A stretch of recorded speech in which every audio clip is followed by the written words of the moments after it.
لیکن اصل معاملہ جو ہے یہ 15 جنوری کے بعد اس تحریک نے عروج پر پہنچنا ہے اور 8 فروری ظاہر ہے پہلا ڈراپ سین ہوگا. اور انہیں سب سے بڑا خطرہ یہ ہے کہ 3 دن اگر خیبر پختونخوا اس دوران بند ہوئے تو معیشت کا مکمل جنازہ نکل جائے گا. پھر اقتدار چھوڑنا پڑے گا, استعفے دینے پڑیں گے, اور نہ دینے کی صورت میں ظاہر ہے پھر انارکی اور وہ جو آپ کو پتہ ہے. اب تحریک انصاف کو یہاں تک آفر کی جا رہی ہے کہ اگر ہم کوٹ لکھپت میں قید ڈاکٹر یاسمین راشد, عمر چیمہ, محمود رشید, اعجاز چودھری, شاہ محمود کو رہا کر دیں تو کیا یہ کال واپس ہو کہ سارے معاملات ختم ہو سکتے ہیں. اب یہ ظاہر ہے اسٹیبلشمنٹ کسی صورت میں کوٹ لکھپت کے لوگوں نہیں چھوڑ سکتی, کیونکہ یہ کیسز ہی سارے 9 مئی کا سارا بیانیہ اس بنیاد پہ ہے. شرط اچھی ہے لیکن اس اسٹیبلشمنٹ کی کلائی کھل جائے گی. محمود اچکزئی اور علامہ راجہ ناصر جب تک یہ اڈیالہ جیل آپ کو جاتے ہوئے نظر نہ آئے آپ ان کی کوئی بات تسلیم نہ کریں. یہ تو بڑا آسان سا ٹیسٹ ہے ہمارے سامنے. مذاکرات تو جھوٹ ہے, ہمیں پتہ ہے, یہ خواہشات ضرور ہو سکتے ہیں, لیکن تحریک انصاف کا فوکس اس تحریک سے ہٹانے کی کوشش ہے. یہ اسٹریٹ موومنٹ, اور کیونکہ لاکھوں کا جو عوامی سمندر ہے کسی بھی بڑی تحریک کے لیے, وہ تحریک انصاف کے پاس موجود ہے, حالات موجود ہیں, لوازمات موجود ہیں, عوامی حمایت موجود ہے.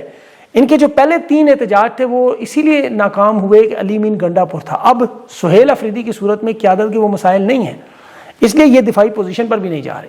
دورہ سندھ کراچی جو ہے ظاہر ہے گیم چینجر ہوگا, پھر اسے پنجاب کی طرف سونامی کو روکنا ناممکن ہو جائے گا. تحریک انصاف کو صرف ایک پلیٹ فارم چاہیے, چاہے وہ سندھ ہو یا کے پی ہو. یہاں ایک بڑا اجتماع چاہیے, اپنی عوامی طاقت چاہیے. اسی لیے سہیل افریدی کو روکنے کے معاملے پر, وہ مسجدوں میں باندھنے والے بیان پر ناقابل ضمانت وارنٹ گرفتاری کے لیے دباؤ شروع کیا گیا, لیکن وہ اپنی صف بندی بھی کر رہے ہیں. اب اس دوران اگر جو اڈیالہ جیل میں اس دفعہ منگل کی ملاقات ہوگی اس میں بھی اب آپ کو لوگ زیادہ آنا شروع نظر آئیں گے. اب جہاں تک دیکھیں عمران خان کی قیادت ہے, میں آپ کو بڑی اہم ایک بات بتاؤں, اور آپ کے حالات پر بھی قرآن پاک کی آیت ہے سورہ آل عمران کی, اس میں اللہ نے کہا ہے کہ اگر تمہیں چوٹ لگی ہے تو یاد رکھو اس سے پہلے ہی ایسی چوٹ تمہارے مخالف فریق کو بھی لگی ہے. یہ زمانے کے نشیب و فراز ہے, اور آپ پر جو یہ وقت آیا ہوا ہے, اللہ کہتا ہے کہ میں دیکھنا چاہتا ہوں تم میں سچے مومن کون ہیں. لوگوں کو چھانٹنا ہے, اور اللہ ظالموں کو پسند نہیں کرتا. تو یہ جو آپ کے اوپر آزمائشیں آ رہی ہیں یہ اسی لیے ہیں. قرآن پاک کی یہ بڑی اہم آیت ہے, اس کو آپ غور سے پڑھیں 2-3 دفعہ. تو جو پاکستان کی عوام کے ساتھ, تحریک انصاف کی لیڈر عمران خان کے ساتھ یا مظلوموں کے ساتھ جو ظلم و ستم ہو رہا ہے, وہ یاد رکھیں کہ یہ ظلم کرنے والے بھی اسی کیفیت میں ہیں. انہیں بھی چوٹ لگی ہے, اللہ کہہ رہا ہے, یہ میں نہیں کہہ رہا. تو ان کی آپ کی انشاءاللہ آزمائش ختم ضرور ہوگی. یہ بھی پریشان ہے, ظالم کبھی کامیاب نہیں ہو سکتا. ان کا انشاءاللہ اختتام ضرور ہوگا. بظاہر وہ بے شک کمزوروں کو کچل رہا ہو جو ہم دیکھ رہے ہیں, لیکن یہ اختتام کا وعدہ اللہ کا ہے. اب اس میں پاکستان کے معاشی حالات, انٹرنیشنل حالات آپ کو بتانے ضرورت ہے کہ آپ کو پتہ تو چلے چوٹ لگی کہاں ہے. ابھی جو وینزویلا میں دیکھیں جو ہوا, یہ پاکستان کے ساتھ معاملہ کیوں براہ راست جڑا ہوا ہے اور یہ کیوں اتنا اہم ہے. وینزویلا کے صدر کو, اس کی اہلیہ کو امریکہ گھر سے اٹھا کے لے گیا, اور یہاں پہلے تو نوبل انعام دینے والے, ٹرمپ کو نامزد کرنے والے شہباز شریف فیلڈ مارشل سے پوچھنا چاہیے بھائی یہ کیسے نامزد کیے تھے لوگ جنہوں نے پہلے نائجیریا میں حملے کیے, ایران پہ بمباری کی, ابھی بھی ایران کو دھمکیاں دے رہے ہیں, اور وینزویلا میں دن دہاڑے اس کے صدر اور بیوی کو گھر سے اغوا کر کے لے گئے. آپ انہیں نوبل انعام دینا چاہ رہے تھے. تو یہ تو دیکھیں, اس بات کو سمجھیں کہ جو ابھی بیانیہ وینزویلا کے حالات سے, آپ ان کی جا کے عسکری اکاؤنٹ چیک کریں کہ جی فوج بڑی تگڑی اور طاقتور ہو. حالانکہ امریکہ نے ایبٹ آباد میں اسامہ کو 4 گھنٹے کا کامیاب آپریشن کر کے 2008 میں اسی طاقتور فوج کے ذریعے وہاں سے نکالا جب ہمارے پاس نیوکلیر ہتھیار تھے. جنگ ہندوستان سے ہم جیتے ہیں ضرور, لیکن 2008 میں بھی جنگ ہوتی تب بھی جیتے تھے, چین ساتھ تھا ہمارے. اب تگڑی فوج ضروری ہے, اس میں کوئی شک, لیکن آرمی چیف تگڑا ضروری ہونا چاہیے اور ملک کا وفادار ہونا ضروری ہے. ورنہ امریکی نیوی سیل ایبٹ آباد میں نہیں گھس سکتی, ملک کے اندر ڈرون حملے بھی نہ کرتی, ریمنڈ ڈیوس دن دہاڑے لوگوں کو مار کے نہ جاتا. بہت سے ایسے واقعات ہیں. امریکہ جب چاہے جہاں گھس جاتا ہے, لیکن جب حکمران اور فوج اپنے ملک کے ساتھ وفادار ہوں, غدار جرنیل نہ ہو, تو پھر وینزویلا اور پاکستان جیسا رجیم جو اتنا آسان نہیں ہوتا. پاکستان میں تو جو وہ آپ نے اپنی آنکھوں سے دیکھا اور آج وینزویلا میں بھی دیکھ رہے ہیں. اب ان کا وینزویلا کا تو قصور ہے, معدنی تیل ہے, وسائل ہے. پاکستان کا قصور تھا عمران خان خود مختار رہنما تھا, نہیں مانتا تھا ان کی بات. اب یہ تیل کے ذخائر ویسے وینزویلا کے دے کے ٹرمپ نے کہا جی ہم وہ سارے لے لیں گے, اور حکومت اپنی مرضی سے فارم 47 کی طرح کی لا کے یہاں سے تیل بھی نکالیں گے اور بیچ کے اپنا نقصان بھی پورا کریں گے. اور وہاں وینزویلا میں بھی وہاں کی جو اپوزیشن پاکستان کی پی ڈی ایم جماعتوں کی طرح, جیسے خان کی حکومت گرائی گئی, وہاں بھی ماریا مچودو جو ہے وہ نوبل امن انعام پہ, اس کے آپ بیانات ٹویٹس دیکھیں, وہ اسرائیل کو بھی دعوت دیتی رہی, آؤ حملہ کرو, اس صدر مدورو کو اقتدار سے ہٹاؤ, ہمارے پاس دنیا کا سب سے زیادہ تیل ہے, پرائیویٹ کمپنیاں بناتے ہیں, امریکہ اسرائیل یہاں سے کروڑوں ڈالرز کمائیں, بدلے میں یروشلم میں وینزویلا کی ایمبیسی بنائیں گے. امن کا انعام بھی اسے ملا ہے، یاد رکھیں۔ اب یہ دیکھیں روس نے جب یوکرین پہ حملہ کیا تو عمران خان نے نیوٹرل رہنے کا فیصلہ کیا تھا۔ جنرل باجوہ نے اگلے دن یوکرین کی حمایت میں روس کی مذمت کر دی۔ آج ذرا جی ایچ کیو سے جنرل عاصم منیر صاحب سے کہیں کہ ڈونلڈ ٹرمپ کی مذمت کریں اس حملے پہ، کبھی بھی نہیں کر سکتے، سوچ بھی نہیں سکتے۔ امریکہ دنیا بھر میں رجیم چینج آپریشن اپنی مرضی کی حکومتیں مفادات کے لیے ایک طریقہ کار ہے، البتہ خطے کے حساب سے، ملک کے حساب سے پالیسی ڈیفرنٹ ہے۔ اب یہاں نیوکلیئر ہتھیار ہے، شمالی کوریا ہے، ایران ہے، وہاں حکمت عملی مختلف ہے۔ ماضی میں ہیٹی میں 1990 میں انہوں نے صدر اٹھایا، پھر مینوئل نوریکا کو پاناما سے اٹھایا، 2003 میں صدام حسین کو عراق سے، 2026 میں نکولس مادورو کو، اس کے علاوہ فلسطین میں، لیبیا میں، شام میں، یمن میں، یہ سارے رجیم چینج کے لیے معاملات ہوتے رہے۔ ڈیلٹا فورس وہاں استعمال ہوتی رہی، پاکستان میں 111 بریگیڈ استعمال ہوتی رہی۔ دیکھیں وہاں انہوں نے فوجی اثاثوں پہ تھوڑے سے حملے کیے نا تاکہ آسانی سے واردات کریں، لیکن چونکہ آرمی چیف ملا ہوا تھا وینزویلا میں، آرام سے کام ہو گیا۔ اب اس سارے بارے میں ایک سوال کا جواب البتہ ضرور مل گیا کہ عمران خان کی جب حکومت گری تو روس، چین اور عرب دنیا خاموش کیوں تھی؟ دیکھیں عمران خان نے تو روس کا دورہ کیا تھا لیکن پوٹن نہیں بولا، چین کے ساتھ سی پیک کے ساتھ معاملات تھے، بے طریقے طرف چیزیں تھیں لیکن وہ بھی خاموش رہے۔ 2 دفعہ OIC پاکستان میں کروائی، عرب دنیا بھی خاموش۔ آج وینزویلا کے ساتھ بھی وہی ہے، روس کا ان کے ساتھ ایک بڑے لمبے عرصے اتحاد ہے، چین یہاں سے توانائی کی سپلائی کا بہت بڑا حصہ جاتا ہے، دونوں مذمت نہیں کر رہے۔ سعودی عرب کی پریشانی یہ ہے عرب دنیا کی کہ 90% تیل کی سپلائی ان سے کم کروا کے امریکہ یہاں تیل سے نکال کے بیچنا شروع کرتے، ان عرب دنیا کا چیپٹر بھی ختم۔ اسی لیے جو عالمی قوانین ردی کی ٹوکری میں جا رہے ہیں وہ نظر آ رہے ہیں۔ ٹرمپ نے وہاں نکولس مادورو کو ایک ظالم ترین کا شخص قرار دیا اور یہی نیتن یاہو کے لیے کرسیاں کھینچ کھینچ کے اسے گلے بھی لگاتا ہے۔ 100 سال کی آپ صرف یہ تاریخ دیکھ لیں تو آپ کو سب سمجھ آ جائے۔ پاکستان میں یہ کھیل صرف چونکہ مختلف ہوا اور یہاں پر ایک تو ظاہر نیوکلیئر ہتھیار تھے، پھر خیبر پختونخوا بلوچستان کی صورتحال تھی، افغانستان چین کا پڑوس تھا، یہاں پہ آپریشن بہت مشکل تھا، فوجی آپریشن۔ تو عمران خان کی حکومت اسی لیے گرائی گئی معاشی ہٹ مین لگا کے، معیشت کی۔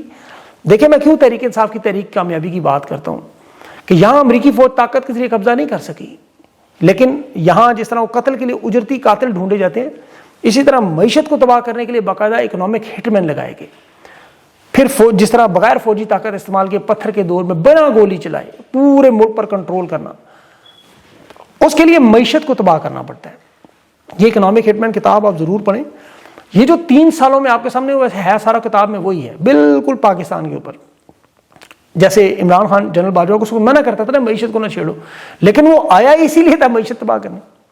یہ پہلا فارمولہ تھا۔ اس میں پھر تاریخ کے قرضے لینے ہوتے ہیں، تاریخ کے قرضے جو پاکستان نے بھی لیے ہیں، سارے ریکارڈ ٹوٹ کے، بڑے بڑے انفراسٹرکچر، منصوبے، ماڈل شو دکھانے کے لیے، SIFC جیسے ادارے بنانا، شیخ چلی کے خواب دکھانا، پھر ان کی بنیاد پہ تاریخی بھاری قرضے، IMF، world bank, Asian development bank, سخت شرائط پہ ایک ایسی دلدل تیار کرنا، پاکستان کی کرنسی کو اتنا کمزور کرنا، ملک کے حالات اتنے خراب کرنا کہ عام آدمی کی قوت خرید ختم ہو، عام آدمی کو سب سے پہلے نقصان پہنچانا، اور پھر اسی سے ٹیکس نکلوانا، حکومتی سبسڈیز بند کرنا، ٹیکس کے نظام کو اس انداز میں شدت سے لگانا کہ پھر سیاسی فیصلے، خود مختاری، وہ ایبسولوٹلی ناٹ کے یہ نہیں سوچ سکتے، گھٹنے ٹیک کے خارجہ پالیسی ان کے تابع کرنی پڑتی ہے، فوج کرائے کی بنانی پڑتی ہے، جہاں وہ بھیجنا چاہیں گے تیار ہو جائیں گے۔ یہ آپ کے سامنے سب کچھ ہو رہا ہے، میں کوئی ایسی چیز نہیں بتا رہا جو آپ کو نہ پتا ہو۔ یہ ملک کے جو وسائل ہیں، ادارے سستے داموں میں جو بیچے جا رہے ہیں، 25 بڑے ادارے، اور یہ جو اسٹریٹجک فیصلے ہیں بڑے بڑے، کس کے ساتھ جانا ہے، کس کے ساتھ، یہ صرف یس سر کی بنیاد پہ۔ رجیم چینج جو سافٹ طریقہ پاکستان کے حالات میں انہوں نے معاشی تباہی، بربادی اور مہنگائی میں اضافہ، خوراک میں کمی، غذائی شارٹیج، آپ کو پتہ ہے بجلی، گیس، پیٹرول، روزمرہ کے معاملات، 60% پاکستانی تو اب خریدنے کے قابل ہی نہیں رہا۔ تعلیم اور صحت پاکستانیوں کے لیے بنیادی سہولت نہیں ہے، اب ایک بہت بڑی عیاشی ہے۔ صرف وہ لوگ اچھے اسکولوں میں پڑھا سکتے ہیں جن کے پاس بے تحاشا پیسہ ہو۔ 1 لاکھ روپے کی آمدنی تک کے لوگ بچوں کو اسکول نہیں بھیج سکتے۔ صحت کے معاملے میں بھی یہی حالات ہیں، آپ کو سارا پتہ ہے صحت کا۔ اب آپ یہ جو فیلڈ مارشل کا 3 سال کا دور دیکھیں، اس میں یہ جو 2025 میں صرف تجارتی خسارہ $20 ارب کے قریب تقریباً پہنچو، یہ اچانک نہیں ہوا، 6 مہینوں میں 2025 کے $14 ارب کا خسارہ، یعنی زیادہ چیزیں باہر سے منگوائی گئیں اور کم بھیجی گئیں، ایک ایک کر کے تمام انڈسٹریاں ختم، زراعت ختم، IMF کے دیے ہوئے قرضے، اور ان میں بھی بھرپور کرپشن 5.3 کھرب کی۔ اب حکومت کے پاس آخری حل کیا ہے کہ اس 25 کروڑ کی عوام کو ٹیکسز کے نام پہ ان کی ہڈیوں سے واقعی گودا نکالے۔ یہ مذاق نہیں ہے، پاکستان دنیا کے ترقی یافتہ ممالک جتنا آپ لوگ ٹیکس دے رہے ہیں ڈائریکٹ یا انڈائریکٹ، 60% یعنی 100 روپیہ کمائیں تو 60 روپیہ یہ لے جاتے ہیں جی ایس ٹی کے نام پہ، آٹا، چینی، گھی، کپڑے، موبائل کا بیلنس، انٹرنیٹ، یہ سب کچھ 17 سے 20% کٹ جاتا ہے۔ پھر آپ کا روزگار ہو یا نہ ہو، آپ کے پاس تنخواہ ہو یا نہ ہو، تنخواہ دار میں سے تو 100 کے قریب 64 روپے اس میں سے نکال لے رہے ہیں، 36 روپے میں آپ گزارا کریں، اور یہ امیر اور غریب دونوں پر 70% بالواسطہ ٹیکس جو برابر کیا ہوا۔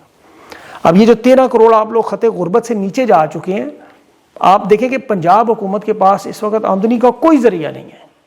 یہ موٹر سائیکل کی یہ جو چالان ہے یہ عام بات نہیں ہے، اس وقت ایک اندازہ ہے کہ 5 کروڑ قریب موٹر سائیکل ہیں پنجاب میں، 25 روپے چلان، تقریباً شاید ہی کوئی بندہ جس کے چلان نہیں ہوا۔ یہ لطیفے اور محاورے ہم سنتے ہیں نا پیدل چلنے والوں پہ بیٹا، یہ وہی چکر ہو رہا ہے کہ 30 کلومیٹر کے بعد ٹول پلازا بنا کے جنگی بنیادوں پہ عوام سے عام شہری کو 1500 روپیہ کم از کم دینا پڑ رہا ہے ٹیکس۔ ابھی ایکسپریس ٹریبیون کی آپ دیکھیں خبر، 2025 میں مزید 14 لاکھ لوگ بیرون ملک گئے ہیں، اور اس وقت جو 2024 میں بچے تھے وہ 16 سال کے اب وہ ہو گئے 18 سال کے، یعنی جنریشن زی میں دڑ اضافہ ہوتا جا رہا ہے۔ حالات اتنے بگڑ چکے ہیں کہ اب یہ اسحاق ڈار جو وزیر خارجہ ہے، ڈپٹی پرائم منسٹر، اس کو وزارت خزانہ بھی دے رہے ہیں کہ معیشت کے لیے کمیٹیاں بنا کے چلے، لیکن وہ کہاں سے سنبھالے گا؟ ان کے آپس کے اتنے اختلافات، اور معیشت میں چلنے کے لیے کچھ ہے ہی نہیں، کچھ کسی ایک ملک نے کوئی پیسہ نہیں دیا، ایک پیسہ بھی نہیں دیا۔ تو اس لیے حالات موزوں ہیں تحریک کے لیے، اور یہی ہوگا آخر میں۔ اب اس وقت جو لگاتار صحافیوں یہ جو آپ کو باتیں بتاتے ہیں، ظاہر اس کا دباؤ بڑھتا ہے، تنگ ہوتے ہیں، اس کے لیے پھر خوفزدہ کرنا پڑتا ہے۔ شہزاد اکبر پہ پہلے حملہ ہوا، پھر اس کے گھر کو جلانے کی کوشش ہوئی، پھر وہ عادل کے گھر کو ہوا، پھر اب محیط پیرزادہ صاحب کے گھر پہ اچانک پراسرار آگ لگی۔ تو یہ تو سزائیں دینا، پاسپورٹ بلاک کرنے، اکاؤنٹ بند کرنے، ہر قسم کے جبر کے بعد یہ جو حقائق آپ تک رکھے جاتے ہیں، تکلیف ہے اس سے بڑی۔ ظاہر ہے گھبرائے ہوئے ہڑبونگ میں کوئی بھی ایسی حرکت کر سکتے ہیں، لیکن اس وقت جو لوگ میدان میں ہم سارے موجود ہیں، تن من دھن سب لگا ہوا میدان، اور مقصد ان کو سمجھانے کا ہے کہ یہ راہ راست پہ آ جائیں۔ ان سے انٹرنیشنل سطح پہ مزید بدنامی کے علاوہ کچھ نہیں مل رہا۔ پاکستان کے حالات بہتر نہیں ہو رہے، اگر یہ 15-20 لوگ ہٹا بھی دیں تو کیا فرق پڑے گا؟ اس سے کوئی کیا حالات بدل جائیں گے؟ کیا ادارے بیچنا بند کر دیں گے؟ ایسا نہیں ہوگا۔ معیشت ٹھیک ہو جائے گی، کچھ بھی نہیں ہو سکتا۔ اس کا حل صرف اور صرف یہ ہے کہ پاکستان کے بارے میں سوچا جائے کہ یہاں پہ ڈیلٹا فورس آپریشن نہیں کر سکتی۔ آپ ملک کے اندر اپنی خارجہ پالیسی کو ٹھیک کریں گے، وہ تبھی ہوگی جب عوام آپ کے ساتھ ہوگی، اور وہ تب ہوگی جب عوامی لیڈر آپ کے ساتھ ہوگا۔ اس لیے اس چیز پر غور کریں، اور مقصد یہی ہوتا ہے ان کو سمجھانا کہ ان چیزوں سے ابھی بھی باز آ جائیں۔ ابھی بھی دیکھیں پاکستان کا سوچیں، 25 کروڑ کا ملک ہے، کوئی وینزویلا نہیں ہے، وینزویلا نہ بنائیں اس کو۔ اللہ پاکستان پہ اپنا رحم و کرم کرے۔ اپنا خیال رکھیں، مجھے اگلے ویلاگ تک کے لیے اجازت دیں۔ اللہ حافظ۔